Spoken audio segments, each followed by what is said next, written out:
It's all about money. Find truth. All you can do is find false, drop it and get rid of it.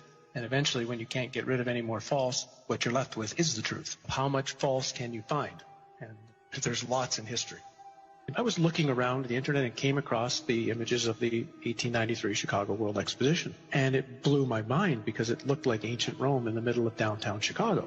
And as I looked at it further, well, here's another one in Philadelphia, here's another one in St. Louis, in Buffalo, in San Francisco, and then as soon as they were done, they tore them all down and threw them in the garbage. That just told me there's something wrong with all of these. The story of the expositions is a gigantic lie. And I think it's so huge of a lie because I think they're right at a bridge point when so many things about the 1800s that seem strange and weird, right as this sort of period ends of unbelievable strangeness, and all of a sudden these fairs spring up all over the world with impossible buildings we're talking about, which are colossal structures. Chicago built 700 acres of fair in supposedly less than 2 years. St. Louis built 1,200 acres of exposition buildings. One of the buildings in Chicago, the manufacturer's building, would house 300,000 people. There's a giant statue in the middle of the lagoon. It was called the Golden Lady, and it was known as the Statue of the Republic. It was 65 feet tall. They say it was covered in gold leaf that had copper underneath, but others speculate it was actually made out of solid gold.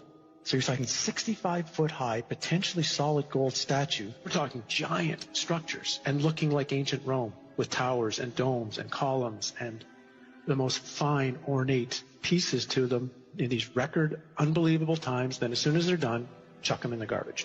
Like Jackson Park is a swamp.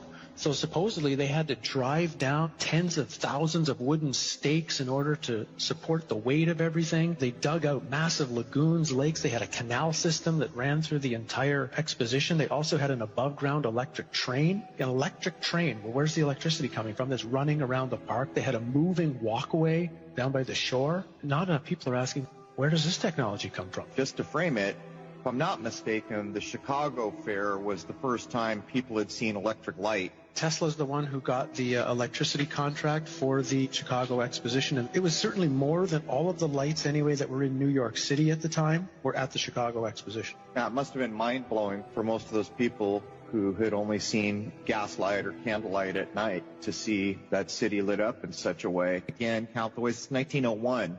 We are told, whether it's true or not, the idea of being able to electrically do anything hasn't been around that long. And this fair is bizarre. This is supposed to be Tesla's fair, where he managed to somehow move electricity from Niagara Falls to Buffalo for the fair. No one's really explained how he actually did that. And at the middle of the fair is a 395-foot-high electrical tower, on top of which, of course, is a female golden statue called the Goddess of Light. And this thing was lit up by, some suggest, 500,000 electric light bulbs. Again, when you look at the photos of this thing, it's just, where do they really get the power from? I mean, think of what it would take today if you had a place with no electricity and no way to pipe it in, the generators that would have to be built. For example, there's a building that went up for the Barcelona exposition in 1888. It was claimed to be the fastest built building in the world, 5,000 square meters, capacity for 2,000 guests, 600 rooms, 30 apartments, and it was supposed to be built in 53 days. This is supposed to be a time of horse and buggy.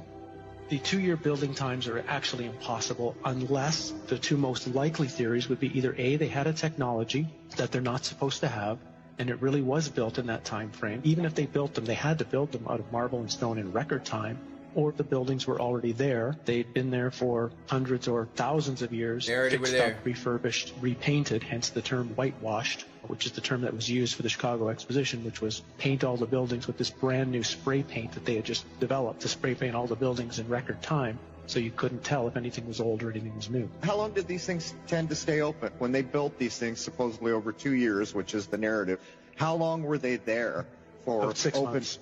6 months for the public to come. And then what was amazing, for example, in St. Louis, 2 days after the fair ended, they brought in a demolition team from Chicago with explosives and blew the thing up. They actually used dynamite to blow it up, and they say threw it in landfills. Things like the World Fairs shows there was a time in our past, and even not that far in our past, where humans seemed to be at a completely higher level. Human living and human knowledge were constructed into the buildings using cymatics, using sacred geometry. These fairs, they're so important to study because the history that we know right now as history was invented at the time these fairs were going on. One of their underlying nefarious purposes was to teach a historical narrative to the population that they were supposed to believe and agree with. And scarily, the world we're walking into today is in some way has its origins during the time of these fairs.